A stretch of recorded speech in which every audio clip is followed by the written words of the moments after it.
नमस्कार, मैं हूं ज़ायरा। स्वागत है आपका हमारी इस खास पेशकश में। महाराष्ट्र में उठे लाउडस्पीकर विवाद के बीच दो भाई आमने सामने आकर खड़े हो गए हैं। जी हां, हम बात कर रहे हैं सीएम उद्धव ठाकरे और उनके चचेरे भाई राज ठाकरे की।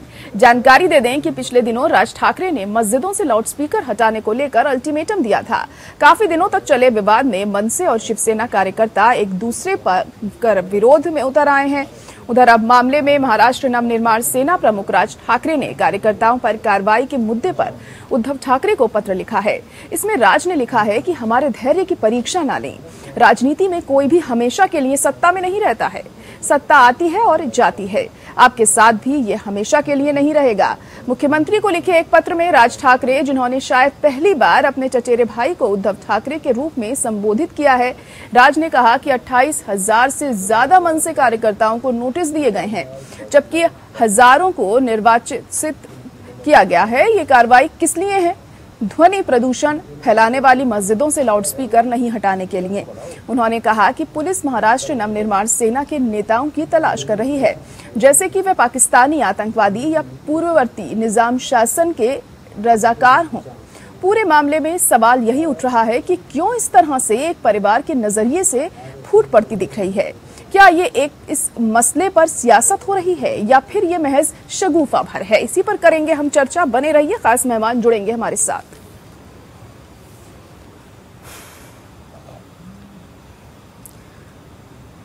तो राज ठाकरे और उद्धव ठाकरे आमने सामने हैं। जुबानी जंग लगातार दोनों ही भाइयों के बीच हमें देखने को मिल रही है और अब राज ठाकरे ने खुली चुनौती दे दी है कि किसी की भी सत्ता हमेशा के लिए नहीं रहती है और हम जवाब देना जानते हैं। इस तरह का बयान दिया गया है राज ठाकरे की तरफ से। अब किस तरह के जवाब की वह यहाँ पर बात कर रहे हैं, अब ये देखने वाली बात होगी, क्योंकि ये जो सियासत है पुरजोर तरीके से हमें महाराष्ट्र की राजनीति में देखने को मिल रही है। आपको बता दें कि लाउडस्पीकर विवाद के बाद से ही ये जो हालात हैं ये पैदा हुए हैं महाराष्ट्र में और दोनों ही भाई एक दूसरे पर निशाना साधने में कोई कसर नहीं छोड़ रहे हैं। राज ठाकरे ने साफ तौर पर यह बात कही है कि करीब 28,000 मनसे कार्यकर्ताओं के ऊपर केसेस लगाए गए हैं, उनके खिलाफ नोटिस जारी किए गए हैं और जो ये तमाम कार्यकर्ता हैं इनको ऐसे ढूंढा जा रहा है जैसे इन्होंने कोई बहुत बड़ा गुनाह कर दिया हो, जैसे ये कोई आतंकी हो। इस तरह की तमाम बातें राज ठाकरे की तरफ से कही गई हैं। उद्धव सरकार पर पूरी तरह से निशाना साधते हुए यहाँ राज ठाकरे दिखाई दे रहे हैं और उनका साफ तौर पर यह कहना है कि किसी की भी सत्ता होती है अगर, तो वो हमेशा के लिए नहीं होती।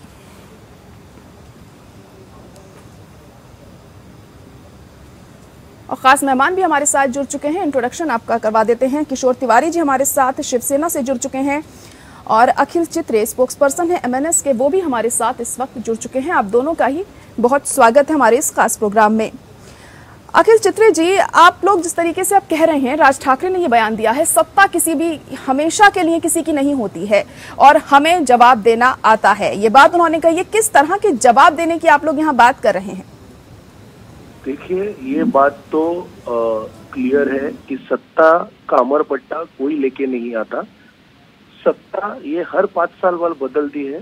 अगर शिवसेना और राष्ट्रवादी कांग्रेस इनको ऐसा लगता है कि ये सत्ते में हमेशा रहेंगे और ये अपनी मनमानी जो चाहे वो करेंगे, कायदा अपने हिसाब से यूज करेंगे, selective implementation law and order का करेंगे, पुलिस को जैसे चाहिए वैसे यूज करेंगे। आपने अगर देखा होगा तो महाराष्ट्र में जिन जिन लोगों ने ठाकरे सरकार के खिलाफ आवाज उठाई, ठाकरे सरकार के गलत फैसलों पर उंगली रखी, उन सबके ऊपर लॉ एंड ऑर्डर का कहर बरसा। उन सबके ऊपर कोई ना कोई झूठे आरोप, कोई ना कोई लॉ एंड ऑर्डर, उनको कानूनी दावपेच उनके साथ खेला गया। अभी हमने आंदोलन क्या आज नहीं किया है, पिछले 16 साल से, जब से महाराष्ट्र नवनिर्माण सेना है तब से महाराष्ट्र नवनिर्माण सेना ने किए।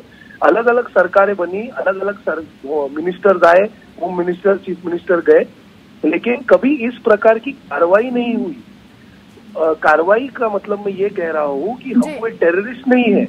हमने अगर कोई आंदोलन किया है तो आपको पूरा अधिकार है कि कायदे के जो दायरा है उसमें आप हम पर कार्रवाई करें, लेकिन प्रिवेंटिव डिटेंशन के नाम पर आप हमारे रिश्तेदारों के घर पे जा रहे हो, रात को 3-3 बजे जा रहे हो, सुबह 7 बजे जा रहे हो, आपको ये अधिकार किसने दिया? आप हमारे फोन सर्विलेंस पे डाल रहे हो।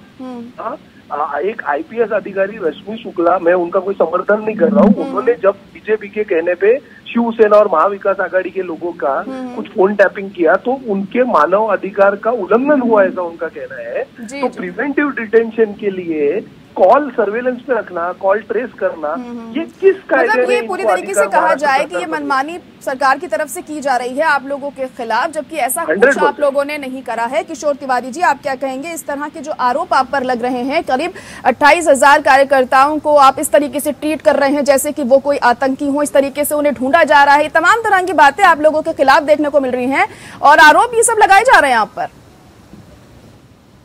देखिए, ये बेबुनियादी आरोप है, पहले मैं क्लियर कर देता हूँ। अखिल चित्रे जी को ये नहीं मालूम कि कोई आंदोलन का कॉल होता है।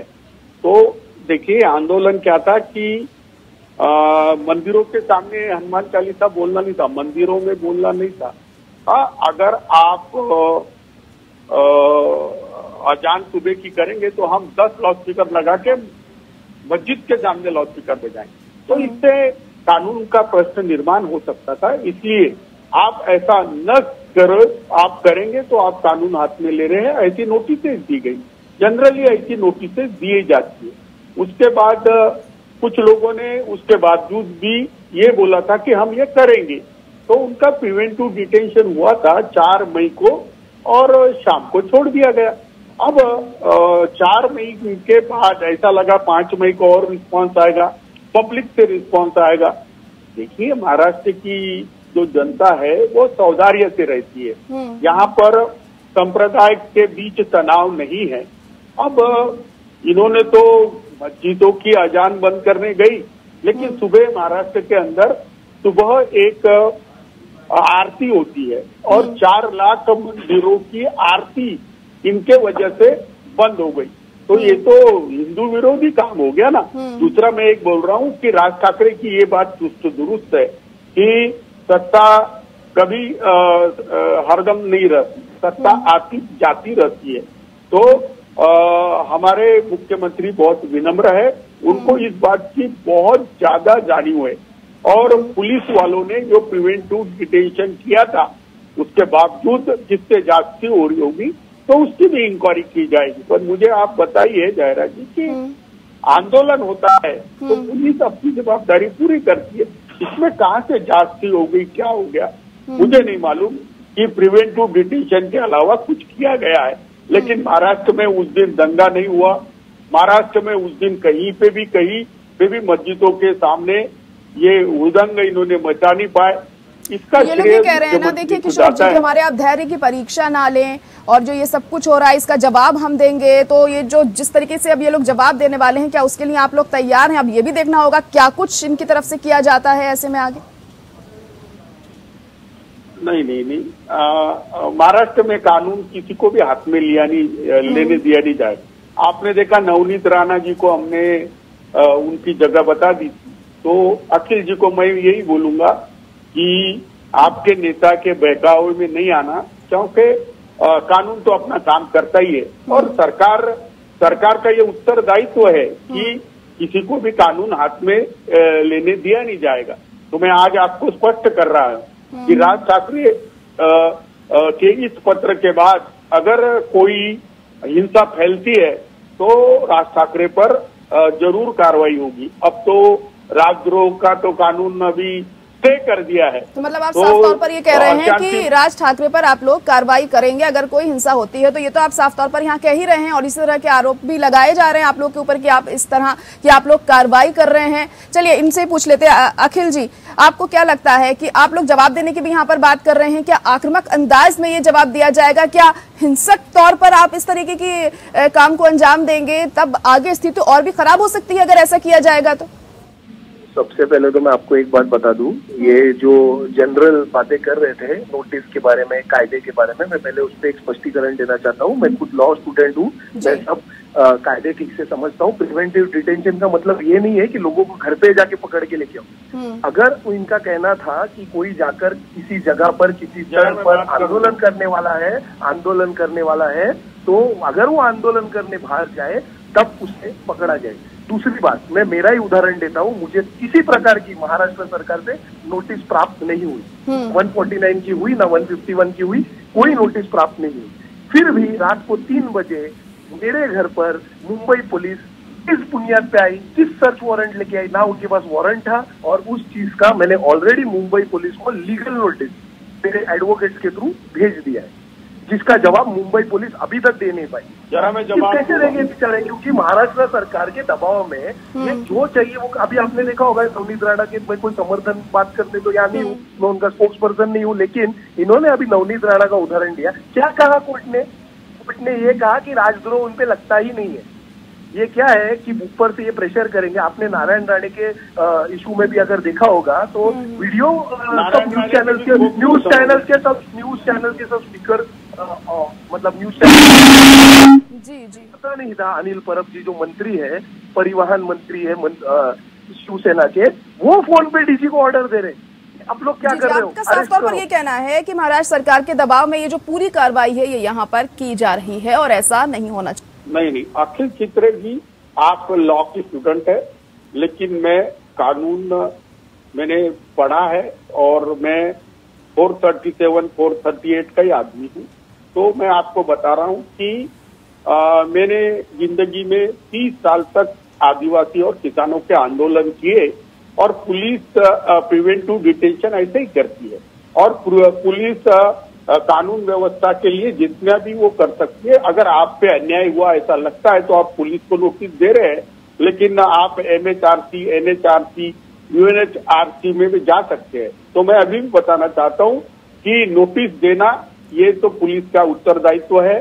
और राज ठाकरे जी भी जो मचल गए हैं, तो उनके मचलने का एक कारण है कि राज ठाकरे को ऐसा लगा कि आम जनता उनके कॉल पर पूरे भारत में अशांति फैला देगी, मस्जिदों पे जाके लाउड स्पीकर चढ़ के उतारेंगे और वो एक नेशनल लीडर बन जाएंगे। तो ऐसा हुआ नहीं। अब उनको तो बीजेपी ने पहले मोहरा बनाया था, अब बीजेपी ने उनका गेम कर दिया। वो अयोध्या जाना चाहते हैं तो वहां पर बीजेपी वाले बोलते कि घुसने नहीं देंगे। अब योगी जी की सरकार है, वो कानून व्यवस्था देखनी चाहिए। आपके तो वो भी नहीं हुए।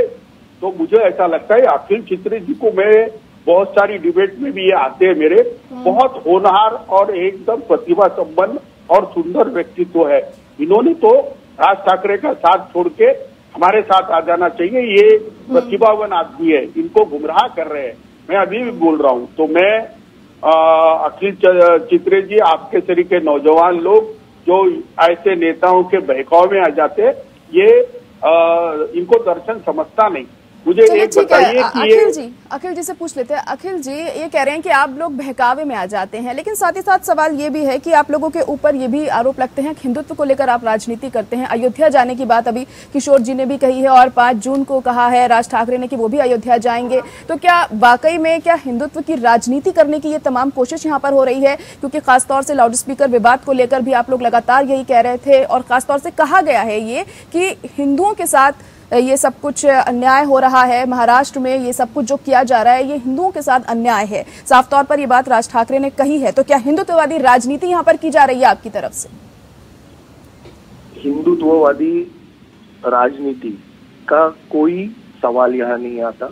आपने अगर ध्यान से सन्माननीय राज साहब ठाकरे की पहली रैली जो दादर में शिवाजी पार्क में हुई, उसमें भी उन्होंने स्पष्ट कर दिया था कि ये कोई धार्मिक मुद्दा नहीं है, ये एक सामाजिक मुद्दा है। दूसरे रैली में थाने में भी उन्होंने ये बात फिर से दोहराई।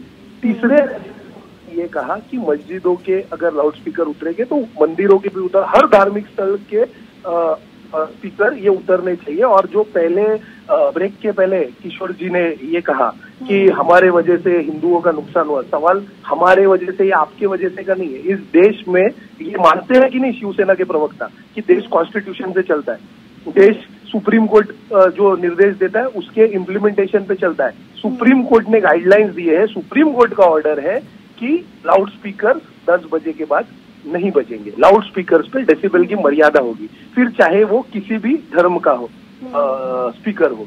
तो इसमें आपका और हमारा कोई कहना नहीं है, ये सुप्रीम कोर्ट का कहना है। पहले तो ये बात हम और आप नहीं कह रहे हैं। देखिए, राज ठाकरे ने ये बात कही है कि हिंदुओं के साथ अन्याय हो रहा है। बात तो ठीक है, सभी धार्मिक स्थलों से लाउडस्पीकर हटाए जाने चाहिए, ध्वनि प्रदूषण उससे होता है। हमने उत्तर प्रदेश में भी देखा किस तरीके से योगी सरकार में तमाम धार्मिक स्थलों से लाउडस्पीकर हटाए गए हैं, फिर चाहे मंदिर हो चाहे मस्जिद हो। लेकिन महाराष्ट्र में खासतौर से ये बात कही गई ना, इसलिए मैंने आपसे ये सवाल पूछा कि हिंदुओं के साथ अन्याय हो रहा है। तो ऐसा क्यों कहा गया अगर यहाँ पर एक सेक्युलरिज्म वाली बात सामने आ रही है? तो इसमें एक थोड़ा मैं आपको इसमें एक सुधारना चाहूंगा, करेक्शन करना चाहूंगा। शायद आपको ट्रांसलेशन लेटर का समझ में नहीं आया है क्योंकि वो मराठी में है। हमने हिंदुओं पे अन्याय हो रहा है ऐसा कहीं नहीं कहा है। हमने ऐसा कहा है कि सारे हिंदू जन और मराठी जन, ये आप जो किस प्रकार की कृत्य महाराष्ट्र में कर रहे हो, ये महाविकास आघाड़ी और मुख्यमंत्री उद्धव जी ठाकरे, उनको ये कहा गया है कि वो देख रहे हैं कि आप क्या और किस प्रकार का व्यवहार कर रहे हो। देख रहे हैं तो खासतौर से आपको वो शब्द इस्तेमाल करने की मतलब यहाँ पे क्या जरूरत पड़ी है? खास धर्म को मतलब नाम लेने की क्या जरूरत पड़ी आपको यहाँ पर? अगर ऐसा कुछ था ही नहीं तो, अगर आप उनको अपने पक्ष में नहीं करना चाह रहे थे तो? क्योंकि शिवसेना अपने आप को मराठी समझती है और जबकि वो खुद बाला साहब ठाकरे के विचार भूल चुकी है। अब सत्ता की लालसा में वो जाके कांग्रेस और राष्ट्रवादी के गोद में जाके बैठ गए हैं। बाला साहब ठाकरे आज भी उनको उनकी जो 14 तारीख को रैली है उसके लिए गर्दी जमा करने के लिए बाला साहब ठाकरे के फोटो करने पड़ते हैं, बाला साहब ठाकरे के वीडियो वायरल करने पड़ते हैं। वो कंफ्यूज हो चुकी है कि वो हिंदुत्ववादी है कि वो सेक्युलर है। ठीक है, किशोर जी जवाब देना चाह रहे हैं आपकी बातों का कुछ? ठीक है, किशोर जी कहिए। नहीं, देखो ये हनुमान चालीसा पढ़ने की बात करते हैं तो ये हनुमान चालीसा में एक चालीसा की जो 40 चौपाई है उसमें से एक चौपाई में भी कहा है कि सुबुद्धि और विद्या इनको आनी चाहिए और इनके मन में जो कलेश और विकार है वो भी निकलने चाहिए। तो मैं चाहता हूं कि अगर आप धर्म की बात करते हैं तो शुद्ध धर्म तो ये होता है कि संप्रदायों की प्रार्थना पद्धति को सम्मान करो। मुझे एक बात सुनो कि ये श्रद्धा से भी जुड़ा हुआ मसला है। 4 लाख मंदिरों की सुबह की आरती आपने बंद कर दी, आपने सोचना चाहिए था। अगर मैं चाहता हूं कि जब 90% के ऊपर मस्जिदों के मंदिरों के लाउडस्पीकर की आवाज बड़ी नहीं की जाएगी ऐसा बोल दिया गया है और 10 बजे से 6 बजे तक नहीं बजाएंगे ऐसा बोल दिया गया है, तो फिर भी ये आमदा क्यों है? इन्होंने तो औरंगाबाद में बोला कि पहले मस्जिदों पे उतरेंगे बाद में मंदिरों का देखेंगे। ये मस्जिद क्यों बोलते हैं मुझे समझ में नहीं आता। अगर ये साउंड पोल्यूशन का या ध्वनि प्रदूषण का मामला है तो रास्ते पर जो बड़े बड़े प्रेशर हॉर्न बजते हैं, शादियों में डीजे बजते हैं, शादियों के बड़े बड़े वो डीजे बजते रहते हैं, वहां जाके क्यों नहीं बंद कर रहे?